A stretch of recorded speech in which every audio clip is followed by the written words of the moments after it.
وَجَعَلَكُم مُلُوكًا، اور پھر یہ ہے کہ آپ کو ملوک بنایا ہے۔ اب ملوک کا معنی ذرا تھوڑی سی توجہ آپ رکھیں، ملوک کا معنی جو ہے یہ پیچھے لفظ گزر چکا ہے کہ اللہ تعالیٰ للہ ملک السماوات والارض، ہاں یہاں بھی ملوک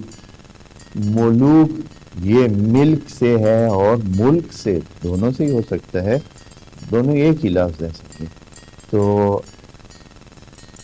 یہ جو ملک ہوتا ہے یہ کہتے ہیں جب آدمی کسی فزیکل چیز کا مالک ہو، فزیکل چیز کا مالک ہو۔ تو ملک کہتے ہیں جب آدمی فزیکل کا نہیں، اس کے اختیارات کا مالک ہو۔ بادشاہ کو کہتے ہیں ملک، اور کسی چیز کی جس کی کوئی چیز ہو اس کو کہتے ہیں مالک۔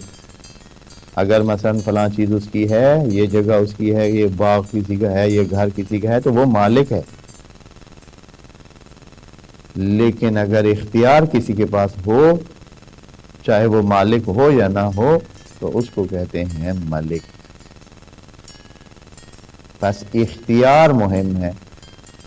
جس کا کسی زمین پر اختیار ہو تو وہ ملک ہے، اور وہ اس کی ملک اس کے پاس ہے، یعنی اختیار اس کے پاس ہے۔ اللہ تعالیٰ نے بھی پیچھے کہا تھا وَلِلَّهِ مُلْكُ السَّمَاوَاتِ، ہر چیز کا اختیار اللہ تعالیٰ کے پاس ہے، وہ مالک بھی ہے اور ملک بھی۔ اس لیے وہ جو آپ سورہ حمد میں پڑھتے ہیں، بعض قرآن نے اسے مالک یوم الدین پڑھا ہے اور بعض نے ملک یوم الدین پڑھا ہے۔ مالک یوم الدین اور ملک یوم، اس لیے کہ اللہ دونوں ہی ہیں، وہ مالک بھی ہے اور ملک بھی ہے، دونوں ہی لفظ اللہ تعالیٰ کے لیے ٹھیک ہیں۔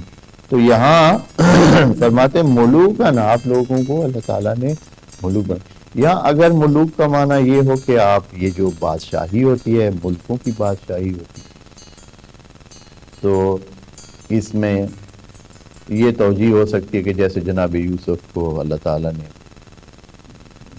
ایک قسم کی بادشاہی یا ایک حکومتی عہدہ دیا، یا یہ ہے کہ اگر یہ لیا جائے کہ وہ صاحب اختیار ہیں، بادشاہ نہیں، تو صاحب اختیار وہ جو نقیب تھے جن کی بات پیچھے ابھی کچھ آیات پہلے ہم نے ذکر کیا، تو وہ بھی صاحبان اختیار تھے، وہ بھی اللہ تعالیٰ نے انہی کے لیے قرار دیے تھے۔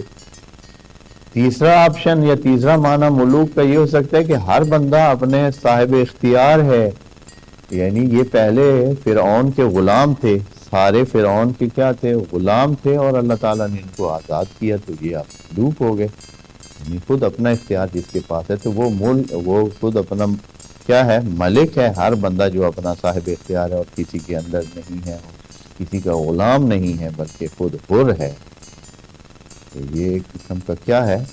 ملک ہے، وہ خود اپنا بادشاہ ہے۔